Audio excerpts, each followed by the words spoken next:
तो आज हम सभी जो है नीति शतक में श्लोक 27 को पढ़ेंगे। तो पहले इसको एक बार बोलते हैं और उसके बाद समझते हैं। वहति भुवन श्रेणीम शेष फला फलक स्थिता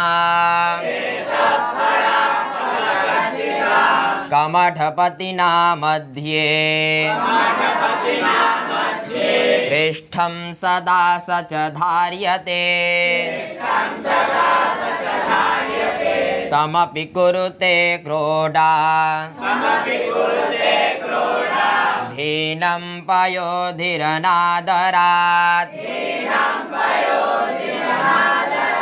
अहमहतां निस्सी मानश्चरित्र विभूतयः।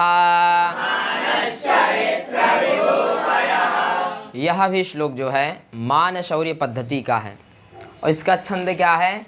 हरिणी छंद है। किस छंद में श्लोक है ये? हरिणी छंद में है।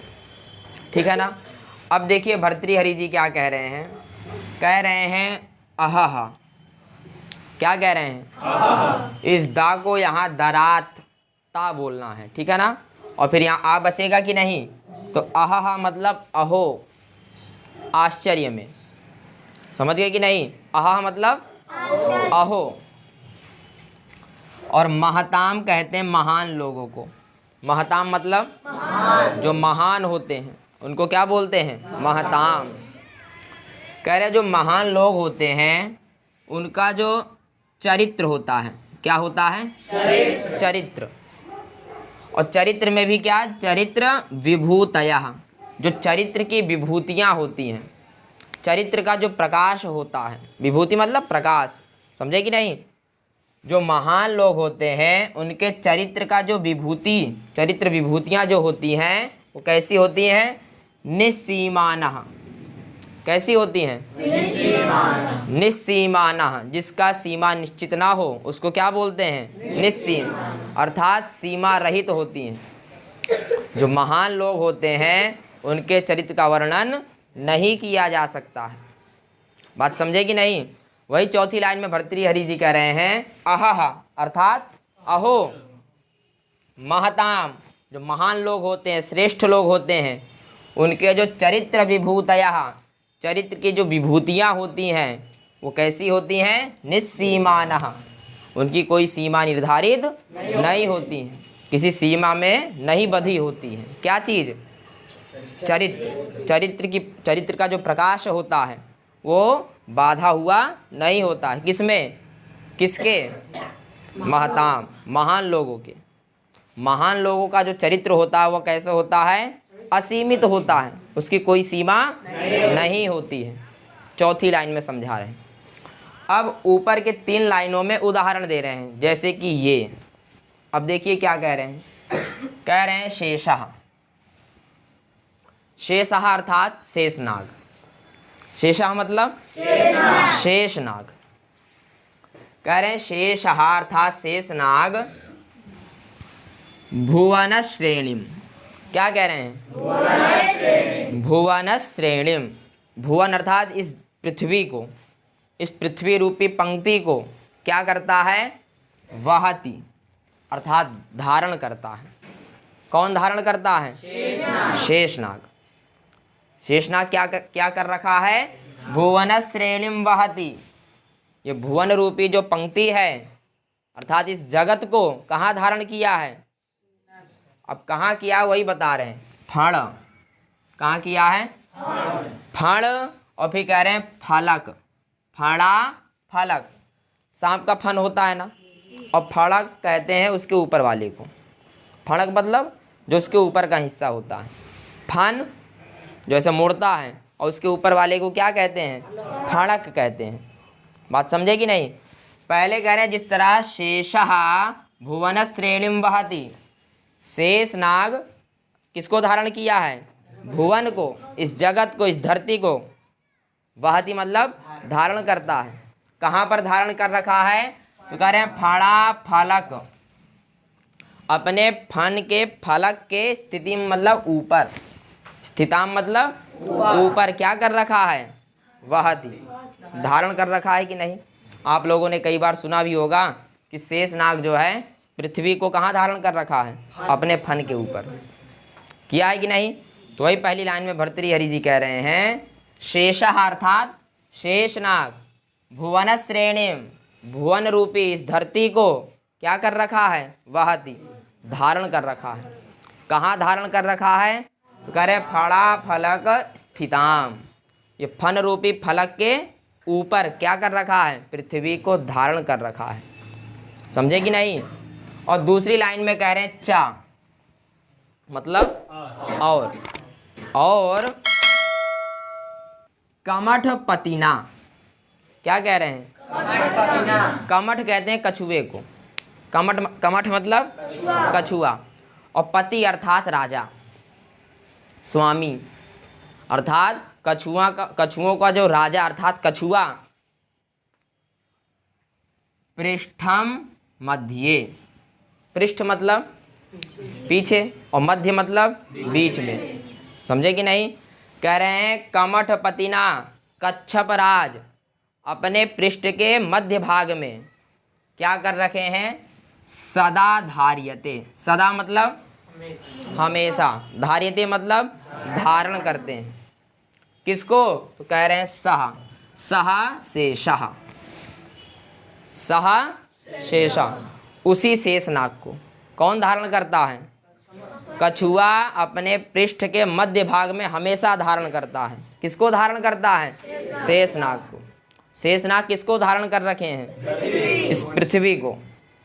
समझे कि नहीं। 14 भुवन होते हैं कि नहीं, इन 14 भुवनों को कौन धारण कर रखा है, शेषनाग।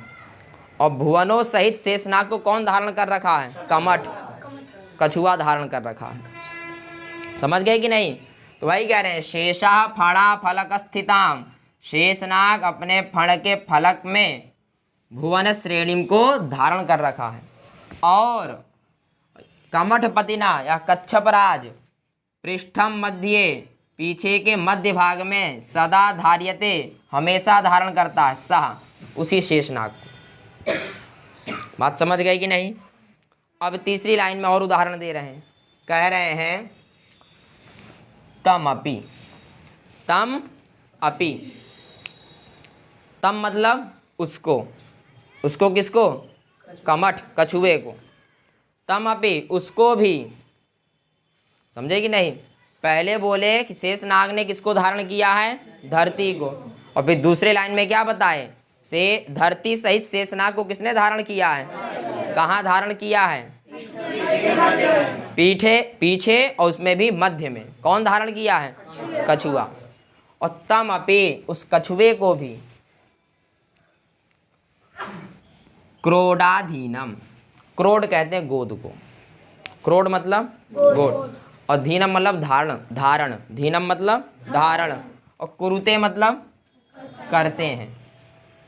तम अपि, तम अर्थात उसको, अपि मतलब भी, उसको भी, किसको, कछुए को भी, क्रोडाधीनम कुरुते, क्रोडा मतलब अपने गोद में धारण करते हैं। कौन, कह रहे हैं पयोधि। क्या कह रहे हैं, पयोधि अर्थात सागर, पय मतलब जल, और जहाँ अत्यधिक जल हो उसको क्या बोलते हैं, सागर, वही पयोधि है। समझे कि नहीं। पहली लाइन में बोले कि शेषनाग ने किसको धारण किया है, पृथ्वी को, धरती को धारण किया है कि नहीं। और धरती सहित शेषनाग को किसने धारण किया है, कछुए ने। और तमपि उस कछुए को भी किसने धारण किया है, पयोधि। कहाँ धारण किए हैं, क्रोडाधीनम, क्रोड अर्थात अधीनम मतलब धारण, कुरुते मतलब कर रखे हैं। कौन कर रखा है, पयोधि अर्थात समुद्र ने किसको धारण किया है। अब देखिए एक शेषनाग है जिसने पूरे पृथ्वी को धारण किया है, कितना वजन होगा उसमें। और उस पृथ्वी सहित शेषनाग को कछुए ने धारण किया है। और इन तीनों को किसने धारण किया है, पयोधि ने अर्थात समुद्र ने।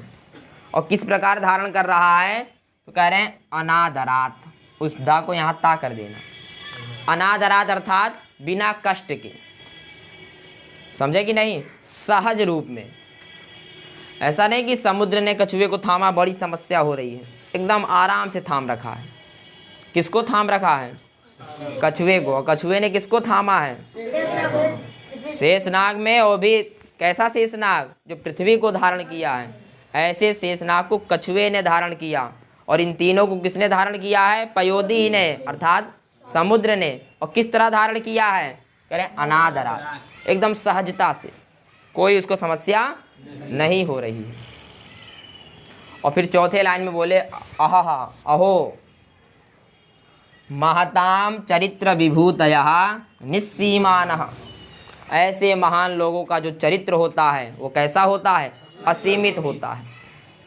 जो कैसे होते हैं? इस प्रकार के होते हैं। समझे कि नहीं? कभी शेषनाग पृथ्वी को नहीं बोला कि अब रहने दो, आज रविवार है, छुट्टी है, जा रहा हूँ घूमने। कभी कछुआ ये नहीं बोलता कि अब मेरे को टहलना है, हट जाओ। ऐसे लोग किस तरह के होते हैं? महताम होते हैं। कैसे होते हैं? ऐसे महान लोगों का जो क्या होता है? चरित्र, वह कैसा होता है? निस्सीमानः, असीमित होता है। कितना भी कष्ट आए सबको सह लेते हैं। और अपने कार्य को जो करता रहे वही कौन है? महताम है। और ऐसे महान लोगों का चरित्र कैसा होता है? निस्सीमानः, अर्थात असीमित होता है। इनके चरित्रों का वर्णन नहीं किया जा सकता। बात समझ गए कि नहीं? तो आप बात समझ गए कि नहीं पूरी? तो पहले लाइन में क्या कह रहे हैं? शेषः फणा फलक स्थिताम। शेषनाग अपने फलों के फलक में स्थित कर रखा है। किसको? भुवन श्रेणीम को। और वहति मतलब धारण कर रखा है। किसने? शेषनाग ने। किसको धारण किया है? और शेषः को किसने धारण किया है? कमठपतिना। कहाँ धारण किया है? पृष्ठम मध्य, अपने पीछे के मध्य भाग में। और कब धारण करता है? सदा धार्यते, हमेशा धारण रखता है। और फिर तीसरे में कह रहे हैं तमपि, अर्थात उसको भी। किसको? कमठपतिना, इस कच्छप राज को। कौन धारण कर रखा है? पयोधी। किस तरह धारण कर रखा है? अनादरात, सहजता से, बड़ी सरलता से। कहाँ धारण कर रखा है? क्रोडाधीनम, अपने गोद में। ऐसे लोग किस प्रकार के होते हैं? महताम होते हैं। और इनके चरित्र का वर्णन नहीं किया जा सकता। जो इस प्रकार के लोग होते हैं, जो कठिनाई को भी सह लेते हैं, किसी से गाते नहीं हैं। आज तक नाग ने आपसे कहा कि मैंने पृथ्वी को धारण कर रखा है। कछुए ने कभी कहा कि मैंने भी जो है इन सबको धारण कर रखा है। समुद्र ने कभी कहा कि मैं सबको धारण करता हूँ। जिनमें अहम ना हो, अहंकार ना हो, ऐसे लोग, महान लोग, बड़े से बड़े काम को भी कर डालते हैं और किसी से बखान नहीं करते। ऐसे लोगों का चरित्र कैसा होता है? निस्सीमानः, असीमित होता है, उसका वर्णन नहीं किया जा सकता। बात समझ गए आप लोग? ये श्लोक आप तक पहुंच गया? अब इसमें जो पहली, दूसरी और तीसरी लाइन है, इसका अलंकार है माला दीपक। क्या अलंकार है पहली, दूसरी, तीसरी लाइन में? और जो ये चौथा लाइन है, इसका अलंकार है अर्थांतरन्यास। बात समझ गए? तो बस आज के लिए इतना ही।